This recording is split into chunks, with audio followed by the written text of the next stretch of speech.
একিবি TV prime নিউজে আপনারা স্বাগত। আমি সুমিতা আপনাদের সঙ্গে চলে যাচ্ছি বিস্তারিত সংবাদে। রাজ্য সরকার শহর গ্রাম সর্বত্র উন্নয়নের দিকে গুরুত্ব দিয়ে কাজ করছে।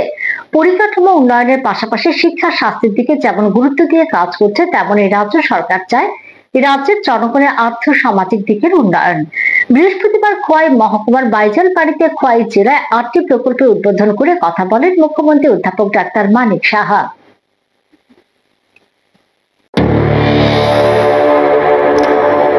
খোয়াই জেলায় 8টি প্রকল্পের উদ্বোধন হয় মুখ্যমন্ত্রী অধ্যাপক ডাক্তার মানিক সাহার হাত ধরে।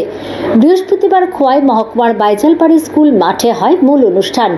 এদিন মুখ্যমন্ত্রী ডাক্তার মানিক সাহা বাইজালবাড়ি থানা ও বাইজালবাড়ি দ্বাদশ শ্রেণী বিদ্যালয়ে 50 আসন বিশিষ্ট উপজাতির ছাত্রাবাসের উদ্বোধন করেন।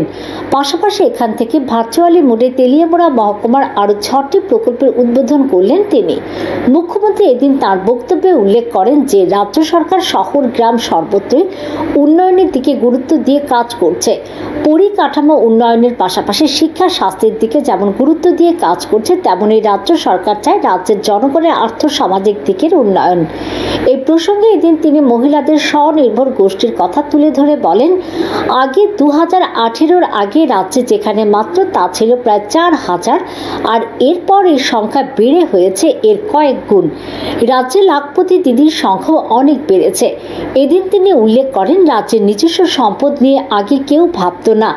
রাজ্যে নতুন সরকার আসার পর আর্থ সামাজিক উন্নয়নে সেই ক্ষেত্রগুলোকেও অগ্রাধিকার দেওয়া হয়েছে।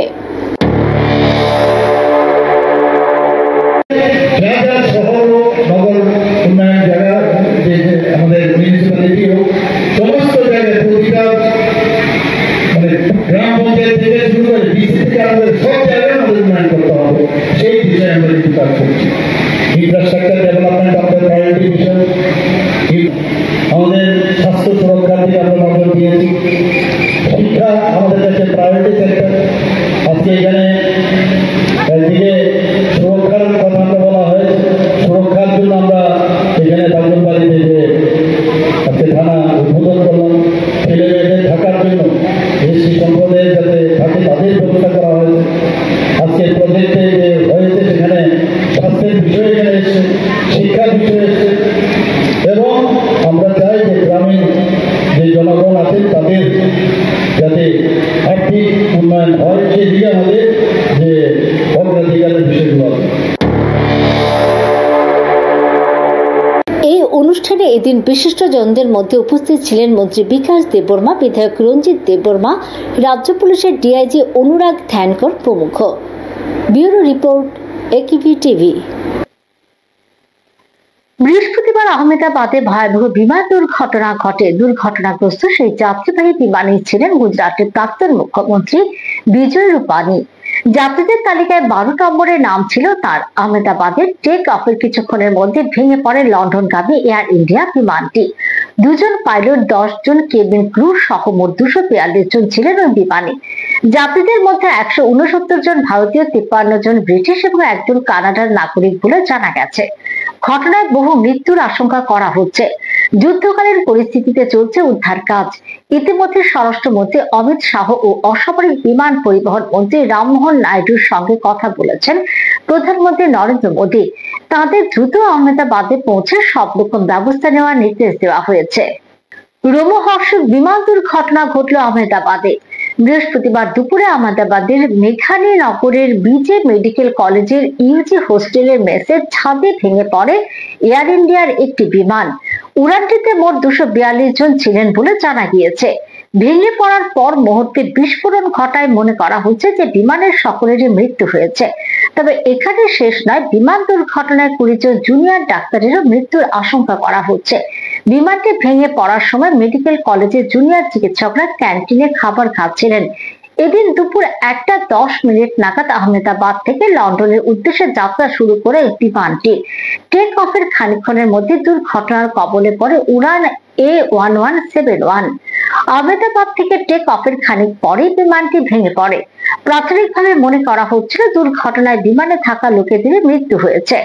যদিও মেডিকেল কলেজের হোস্টেলের ছাদে বিমান ভেঙে পড়ার বিষয়টি সামনে আসায় 20 জন জুনিয়র ডাক্তারেরও মৃত্যুর আশঙ্কা করা হচ্ছে।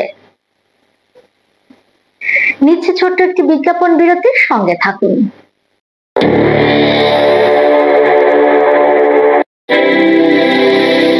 North east institute of nursing science Tripura রাজ্যে বিশ্বমানের পরিকাঠামোর সাথে ডিজিটাল ক্লাসরুম, নিজস্ব হসপিটাল ও দক্ষ ফ্যাকাল্টির দ্বারা BSc nursing, GNM nursing, ANM nursing course পরিচালিত করছে। রয়েছে ভারত সরকার ও ত্রিপুরা সরকারের নার্সিং কাউন্সিলিং এর বিশেষ অনুমোদন। এছাড়াও ইন ক্যাম্পাস রয়েছে উন্নত মানের hostel facility, laboratory, library, indoor sports zone, wifi এর সুবিধা। ছাত্রছাত্রীদের জন্য রয়েছে বাসের ফ্যাসিলিটি। তাই নার্সিং পড়তে এখন আর বহির্রাজ্যে নয়, নিজের রাজ্যে 100% প্লেসমেন্ট অ্যাসিস্ট্যান্সের সাথে নার্সিং পড়ার স্বপ্ন পূরণ করুন।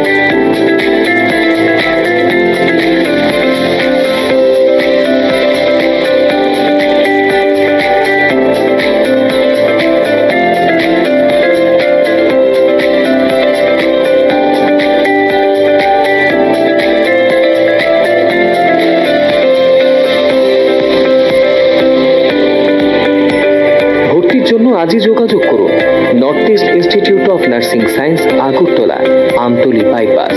ফোন নম্বর 7085155609, 7005127202, 0381231506, 8257808056 অথবা ভিজিট করুন www.neins.ind.in,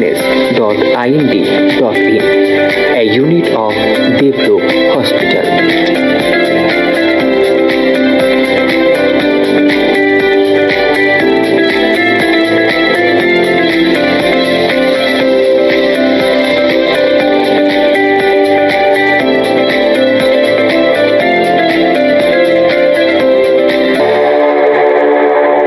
বৃহস্পতিবার গুজরাটের আহমেদাবাদে ভেঙে পড়ল একটি যাত্রীবাহী বিমান। এদিন দুপুরে আহমেদাবাদের মেঘালী নগরে এয়ার ইন্ডিয়ার একটি বিমান ভেঙে পড়ে। লন্ডনগামী উড়ানে দুর্ঘটনায় কমপক্ষে 200 জনের মৃত্যু হয়েছে বলে আশঙ্কা করা হচ্ছে।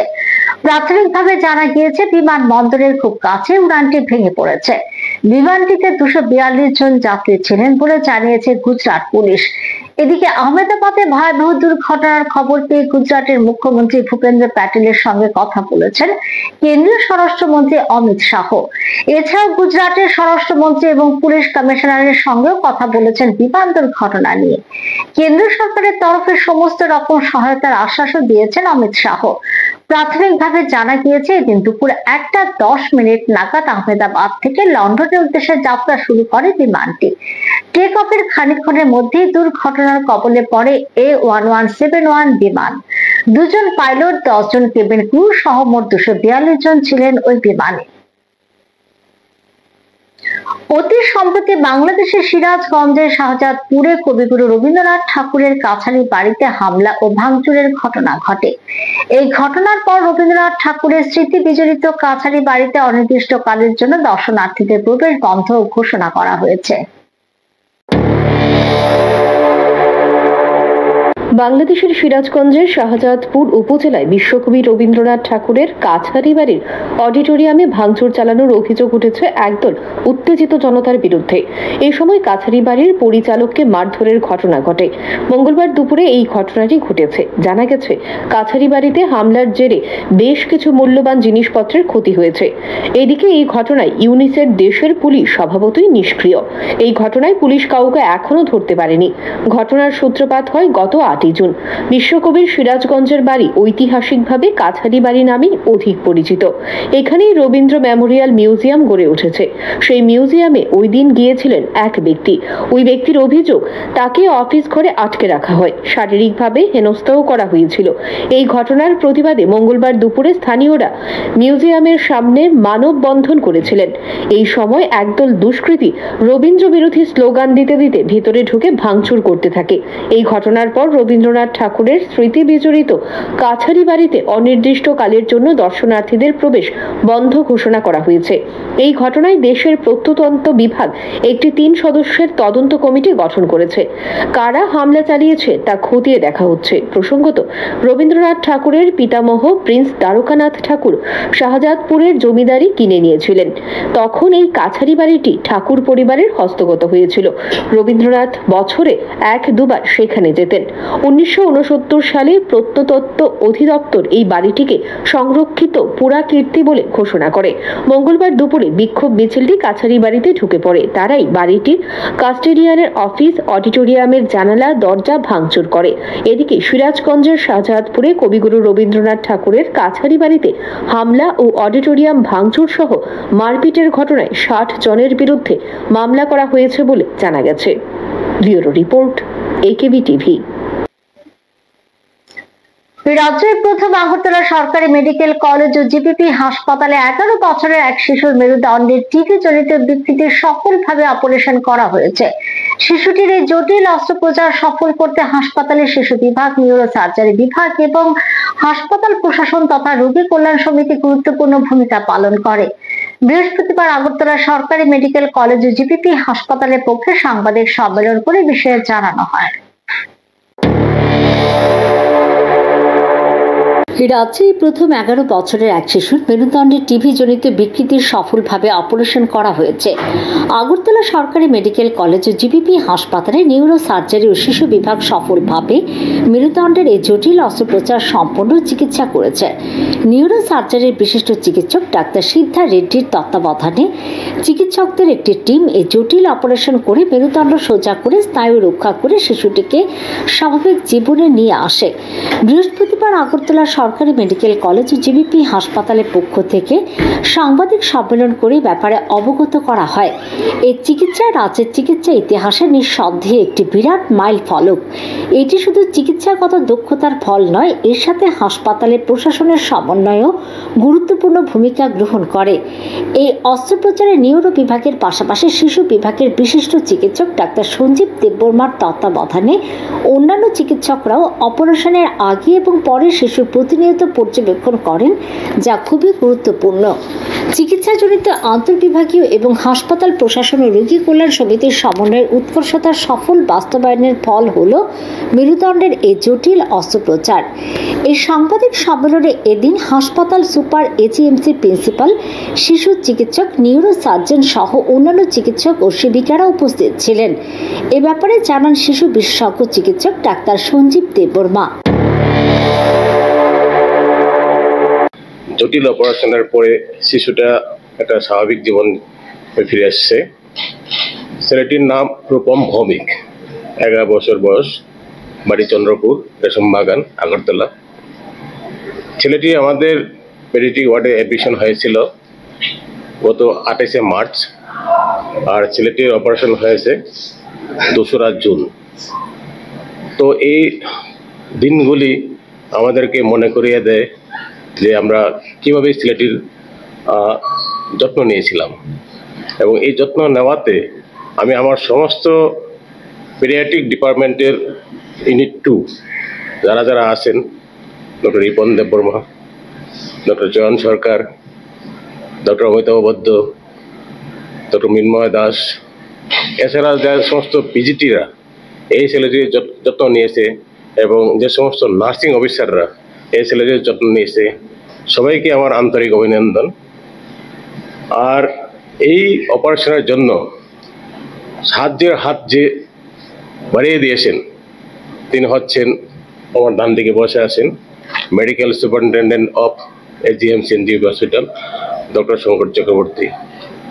ওনার এন্টায়ার টিম যারা আছেন, যে এই ইমপ্লান্ট এবং এটা বসানোর জন্য যে যন্ত্রপাতি সপ্তাহে কিন্তু বিনামূল্যে এই ছেলেটির জন্য জোগাড় করেছে, এবং এটা জোগাড় করার জন্যই কিন্তু আমাদের 2 মাস অপেক্ষা করতে হয়েছে। তো এই 2 মাস ছেলেটি আমাদের সঙ্গে কিভাবে ছিল সেটা বলি একটু। ছেলেটির যন্ত্রণা শুরু হয় মেরুদণ্ডের বা পিঠের ব্যথা দিয়ে, আস্তে আস্তে ওর শরীরের নিচের অংশগুলি অবশ হতে শুরু করে, পায়ে জোর পাচ্ছিল না, প্রথম দিকে দাঁড়াতে অসুবিধা হয়, পরে হাঁটতেও পারে না এবং ছেলেটি বসে যায় এবং শুয়েই কাটাতে হয়। আর মেরুদণ্ডের এতটাই ডিফর্মিটি বা বিকৃতি ছিল যে একদম সামনের দিকে বেঁকিয়ে গিয়েছিল। ও শুতে পারতো না, কাত হয়ে শুতো, চলতে পারতো না। এই অবস্থায় কিন্তু শিশুটি 2 মাস আমাদের সঙ্গে ছিল। তো ছেলেটির একটি গুণ, ও নিরলসভাবে একে চলছে, কখনো বা আমার ফটো, কখনো ডক্টর সিদ্ধার্থের ফটো, কখনো বা কোনো না কোনো ডক্টর এবং নার্সিং অফিসারের ফটোগুলো ও আঁকতো। আপনারা যখন ছেলেটির সঙ্গে একটু কথোপকথন করবেন তখন জেনে নেবেন ছেলেটির যে কি আপ্রাণ চেষ্টা বেঁচে থাকার জন্য। তো আমি বলবো যে এই ছেলেটির আসল সমস্যাটা কি ছিল। যখন আমরা মেরুদণ্ডের এই সমস্ত বিকৃতি দেখলাম, আমরা ইনভেস্টিগেশন শুরু করলাম, করে দেখলাম যে ওর মেরুদণ্ডের টিউবারকুলোসিস হয়েছে। তো টিউবারকুলোসিস যে এতটাই মানে অ্যাগ্রেসিভ হতে পারে এই ছেলেটি একটা উদাহরণ। এবং আমরা কিন্তু অ্যান্টি টিউবারকুলার ড্রাগ শুরু করি, ছেলেটি এখনো অ্যান্টি টিউবারকুলার ড্রাগ চলছে। কিন্তু যখন নিউরো সার্জনের সঙ্গে যোগাযোগ করা হলো, ওরা তখন বলল যে আমরা কিন্তু এটা সারিয়ে তুলতে পারি, আমাদের এখান থেকে যে যন্ত্রপাতি দেওয়া হয় তা আমরা পারবো। তো তখনই আমরা শুরু করলাম মেডিকেল সুপারিনটেন্ডেন্টকে লেখা এবং ওনাকে বললাম যে এটা কি আপনার পক্ষে সম্ভব। উনি বললেন যে হ্যাঁ, রোগী কল্যাণ সমিতি থেকে আমরা সবটাই আমরা দেবো। আমি এমএস সাহেবকে পরে বলবো যে কিভাবে উনি সাহায্যের হাত বাড়িয়ে দিয়েছেন এবং ভবিষ্যতেও যে উনি।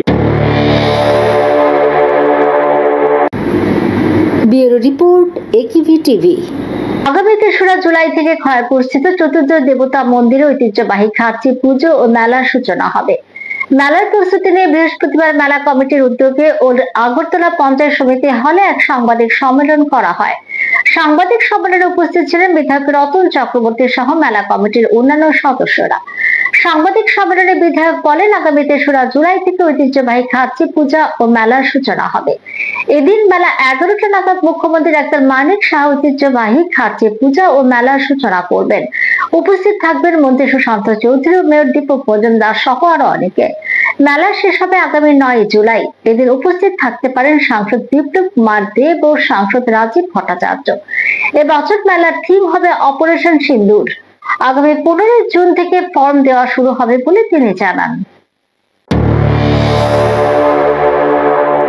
বছরের মতো এবারেও আমাদের রাজ্যের ঐতিহ্যবাহী এবং সবচেয়ে দীর্ঘ সময়ের পূজা, মেলা এবং প্রদর্শনী, খার্চি পূজা, মেলা এবং প্রদর্শনী আগামী 3রা জুলাই এখানে অনুষ্ঠিত হবে। এবং অন্যান্যবারের মতো এবারও আমরা সেই সর্বাত্মক প্রস্তুতি নিচ্ছি। শুরু হয়েছে আমাদের, এর মধ্যে দুটো মিটিং হয়ে গেছে, এখনও আরেকটা সাব কমিটির মিটিং হবে, গতকাল একটা হয়েছে। আর সবাইকে আলাদা আলাদাভাবে দায়িত্ব দেওয়া হয়েছে। এবার সেটার উদ্বোধন হবে টেন্টেটিভলি বেলা 11টা নাগাদ।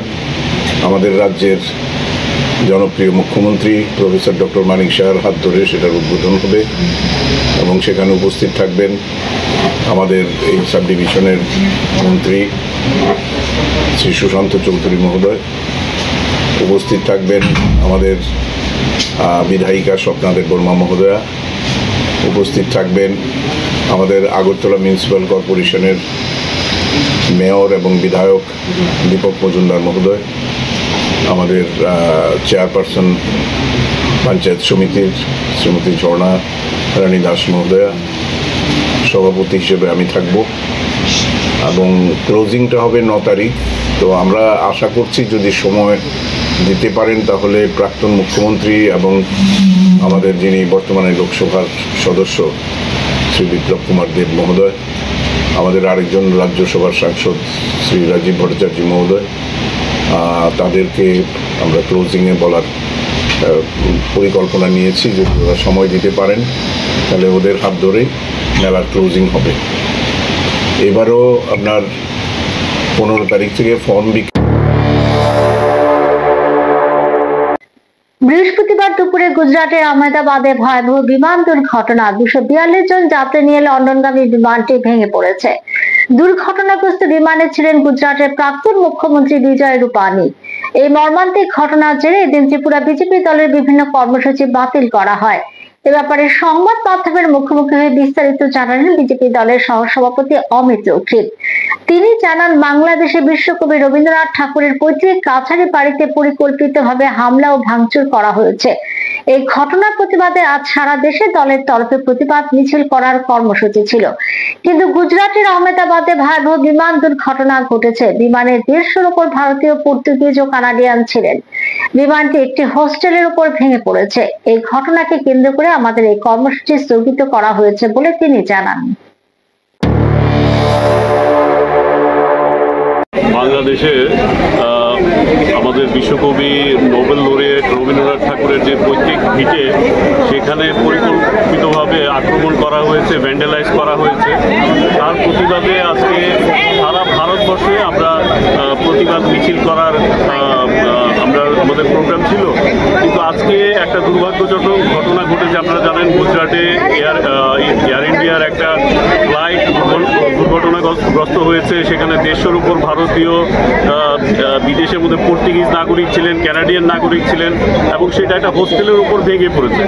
প্রচুর জানমালের ক্ষয়ক্ষতি হয়েছে। এটা একটা দুর্ভাগ্যজনক ঘটনা। এই ঘটনার পরিপ্রেক্ষিতে আজকে আমাদের যে কর্মসূচি ছিল সেটা আপাতত আমরা স্থগিত রাখছি।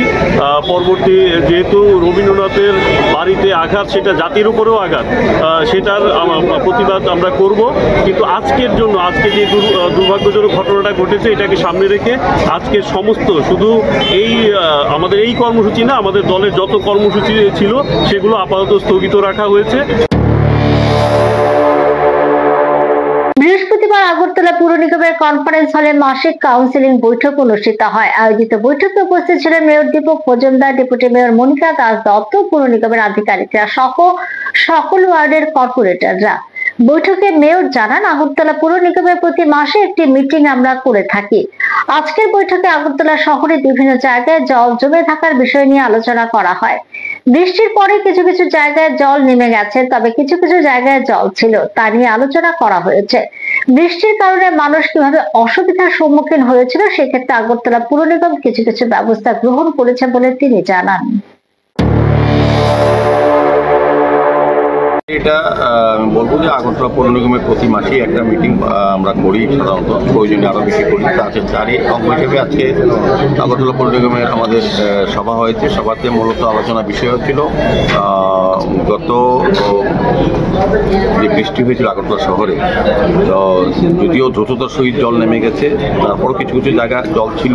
ওইখানে আলোচনা করা হয়েছে বিভিন্ন ওয়ার্ডে বৃষ্টি হওয়াতে কতটা মানুষের অসুবিধা হয়েছিল, এবং তার নিরসনের জন্য আগরতলা পৌর নিগম কিছু কিছু আলোচনা হয়েছে, ব্যবস্থা গ্রহণ করেছে। নতুন ইলেকট্রিক পাম্প বসানোর কথা, ড্রেনগুলি নিয়মিত সাফাই করা, এবং স্মার্ট সিটিকেও বলা হয়েছে যে কাজগুলি চলছে তা দ্রুত শেষ করা, যাতে ব্লকগুলি খুলে দেওয়া হয়, যাতে জনসাধারণের অসুবিধা নয়। এবং সারা শহরে এখন দেখবেন আপনি কাজ চলছে, সেই কারণে কিছুটা মানুষের দুর্ভোগ হচ্ছে। আমার বিশ্বাস এবং প্রত্যাশা যে কাজগুলি শেষ হলে পরে আগরতলা শহরের জল আরও দ্রুত সহিত নেমে যাবে এবং বেশিক্ষণ জল থাকবে না শহরে।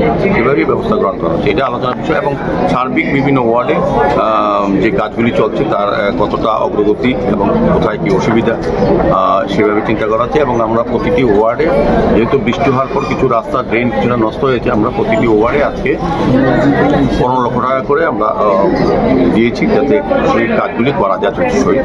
প্রতিটি ওয়ার্ডে 15 লক্ষ টাকা করে আমরা দেওয়া হয়েছে। এবং সার্বিকভাবে শহরের মানুষের যে নাগরিক পরিষেবা প্রদানের ক্ষেত্রে যে যে অসুবিধাগুলি আছে সেগুলি নিয়ে বিভিন্ন ওয়ার্ডে কর্পোরেশনের মত বিনিময় হয়েছে। আজকে আমাদের নতুন কমিশনার যিনি উনিও ছিলেন, সহ আমাদের ডেপুটি মেয়র এবং MIC মেম্বাররা, জোনাল চেয়ারপারসনগণ, কর্পোরেটরগণ আধিকারিক, সার্বিকভাবে সমস্ত বিষয় নিয়ে শরীফুল ইসলাম হত্যাকাণ্ডে খুনিদের কঠোর থেকে কঠোরতর শাস্তির দাবি জানিয়ে বৃহস্পতিবার NCC থানায় বিক্ষোভ দেখান ক্ষুব্ধ এলাকাবাসী। তারা কোনোভাবেই ঘটনাকে মেনে নিতে পারছেন না। পরিবারের একমাত্র আয়ের উৎস ছিল শরীফুলই। সে স্মার্ট সিটিতে ইলেকট্রিশিয়ানের কাজ করত। ধীরে ধীরে পরিবারটি উঠে দাঁড়াচ্ছিল। এখন তার পরিবারটিকে কে দেখবে, কে তাদের দায়িত্ব নেবে, এই প্রশ্নে এখন এলাকাবাসীর। এদিনে এই হত্যাকাণ্ডে ধৃত অভিযুক্তদের আদালতে পেশ করা হয়।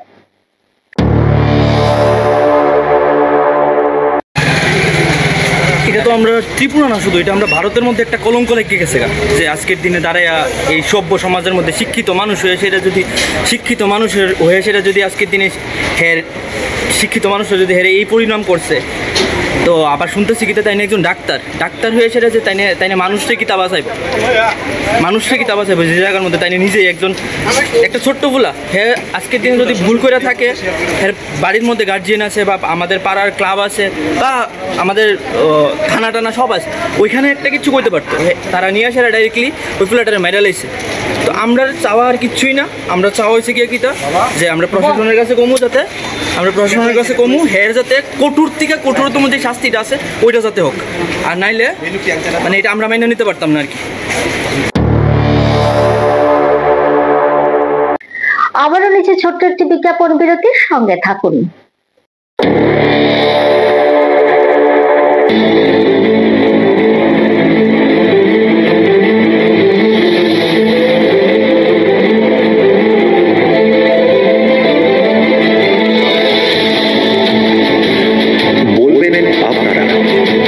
শুনবো এবং শোনাবো আমরা। চোখ রাখবো একেবি টিভির পর্দায়।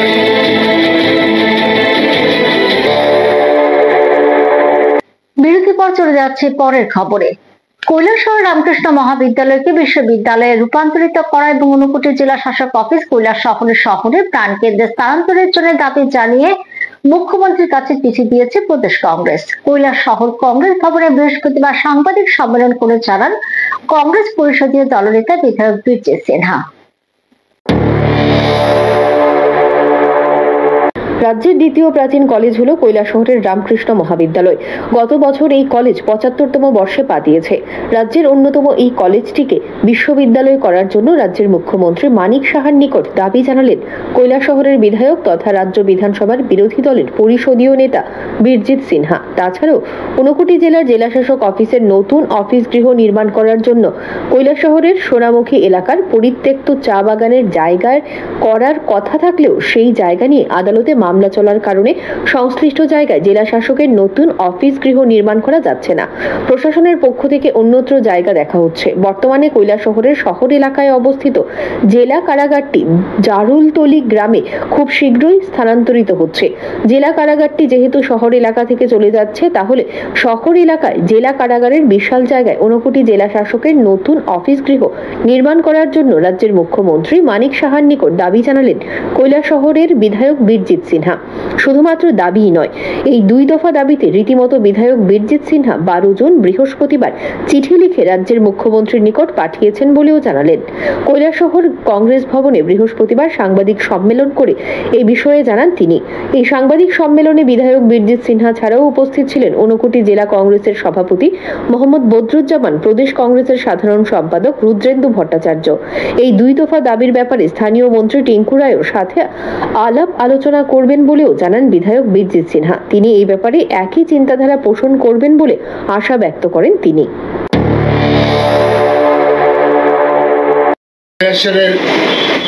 বিধায়ক তথা কংগ্রেস পরিষদীয় দলনেতা হিসেবে ত্রিপুরার মাননীয় মুখ্যমন্ত্রী প্রফেসর ডক্টর মানিক সাহার কাছে দাবি রেখেছি, প্রাচীন কলেজ ত্রিপুরার রামকৃষ্ণ মহাবিদ্যালয় যে কলেজটি, এটাকে ইউনিভার্সিটিতে রূপান্তরিত।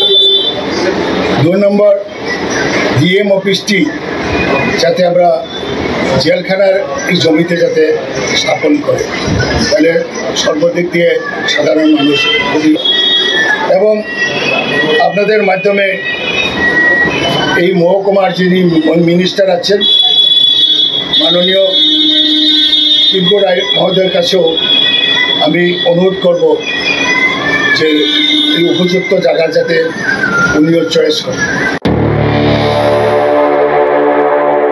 ব্যুরো রিপোর্ট, একেবি টিভি। শিক্ষক বদলির প্রতিবাদে তারিণী সুন্দরী উচ্চ বিদ্যালয়ের ছাত্রছাত্রীরা বৃহস্পতিবার ধনপুর শান্তিনগর এলাকায় সড়ক অবরোধ করে। অবরোধের জেরে স্তব্ধ হয়ে পড়ে যান চলাচল, আটকে পড়েন যান চালক ও যাত্রীরা। তাতে যাত্রীদের ভীষণ ভোগান্তির শিকার হতে হয়েছে। এদিকে খবর পেয়ে ঘটনাস্থলে ছুটে গিয়েছে পুলিশ ও বিদ্যালয়ের পরিদর্শক। শিক্ষক বদলির প্রতিবাদে তারিণী সুন্দরী উচ্চ বিদ্যালয়ের ছাত্রছাত্রীরা বৃহস্পতিবার ধনপুর শান্তিনগর এলাকায় সড়ক অবরোধ করে। এদিন ছাত্রছাত্রীরা জানায়, এমনিতেই ওই বিদ্যালয়ের শিক্ষক সংকট। 4 জন শিক্ষক দিয়ে প্রথম শ্রেণী থেকে 10ম শ্রেণী পর্যন্ত চালাতে হচ্ছে শিক্ষকদের। ঐতিহ্যবাহী স্কুলটির শিক্ষক সংকটের কথা বারবার ওপর মহলে জানানো হলেও অতিরিক্ত আর শিক্ষক দেওয়া হয়নি। 4 জন শিক্ষকের মধ্য থেকে সঞ্জয় সাহা নামে বিজ্ঞান শিক্ষককে বদলি করে দেয় অন্যত্র। একদিকে শিক্ষক সংকট, তার উপর আবার শিক্ষক বদলি। ক্ষুব্ধ হয়ে স্কুলের ছাত্রছাত্রীরা সড়ক অবরোধ করে বসে। তারপরেও শিক্ষক নিয়ে চলে যাচ্ছে। তোমাদের বিদ্যালয়ের নামটা কি? তারিণী সুন্দরী হাই স্কুল। এটা কোনখানে অবস্থিত? ধনপুর। আচ্ছা আচ্ছা, এখানে কি হয়েছে ঘটনা? আমাদের স্কুলে এইভাবে এমনি বিদ্যালয়ে টিচার নেই, আর আমরা আমাদের বিদ্যালয় থেকে টিচার নিয়ে চলে যাচ্ছি। এবার শিক্ষক নেই, শিক্ষক দেওয়া হচ্ছে না। শিক্ষক দেওয়া হচ্ছে অনেক বছর থেকে বলছে, শিক্ষকদের এখনো দিচ্ছে না। এই জন্য আমরা আমরা দাবি চাই সায়েন্স টিচার নেই। এদিকে অবরোধের জেরে যান চলাচল স্তব্ধ হয়ে পড়ে, তাতে যাত্রীদের ভীষণ ভোগান্তির শিকার হতে হয়েছে। এদিকে খবর পেয়ে পুলিশ এবং বিদ্যালয় কর্তৃপক্ষ ঘটনাস্থলে ছুটে গিয়েছে। তারা ছাত্রছাত্রীদের সাথে কথা বলেন এবং শিক্ষক বদলির বিষয়ে ছাত্রছাত্রীদের আশ্বস্ত করেন। ওই আশ্বাসের ভিত্তিতে পথ অবরোধ মুক্ত করে দেন ছাত্রছাত্রীরা। ব্যুরো রিপোর্ট, একিভি টিভি। খোয়াই জেলা শাসক কার্যালয়ের কনফারেন্স হলে বৃহস্পতিবার রাজ্য ষষ্ঠ অর্থ কমিশনের চেয়ারম্যান অভিষেক সিং বৈঠক করলেন ত্রিস্তর পঞ্চায়েত রাজ প্রতিষ্ঠানের জনপ্রতিনিধি সহ অন্যান্য জনপ্রতিনিধিদের এবং প্রশাসনিক আধিকারিকদের সঙ্গে। এই বৈঠকে এদিন উপস্থিত ছিলেন খোয়াই জেলার ডিএম, খোয়াই জেলা সভাপতি অপনা সিংহ রায় সহ অন্যান্যরা। বৈঠক শেষে সংবাদ মাধ্যমকে এই বিষয়ে জানালেন ষষ্ঠ অর্থ কমিশনের চেয়ারম্যান অভিষেক সিং। তিনি জানান, এই বৈঠকে বিভিন্ন ইস্যু নিয়ে কথা হয়। सभी 3 जन डायरेक्टर अर्बन डायरेक्टर पंचायत আমরা আজকে ওই জেলা এসেছিলাম। আজকে এখানে আমরা সভাধিপতি, সরকারি সভাধিপতি, মিউনিসিপ্যাল কাউন্সিল চেয়ারপারসন, পঞ্চায়েত সমিতি বিএসসি চেয়ারপারসন 2026 থেকে 31 থাকবে, ওটা ব্যাপারে আমরা শুনেছি। সভাধিপতি ম্যাডাম মেমোরেন্ডাম আমরাকে দিয়েছি, আজ ওয়েল অ্যাজ ওনারা কি ইস্যু আছে ওটাও ওনারা এখনকার মতো সংবাদ এই পর্যন্ত। পরে আপডেট দেখার জন্য চোখ রাখুন শুধুমাত্র একিভি টিভির পর্দায়। নমস্কার।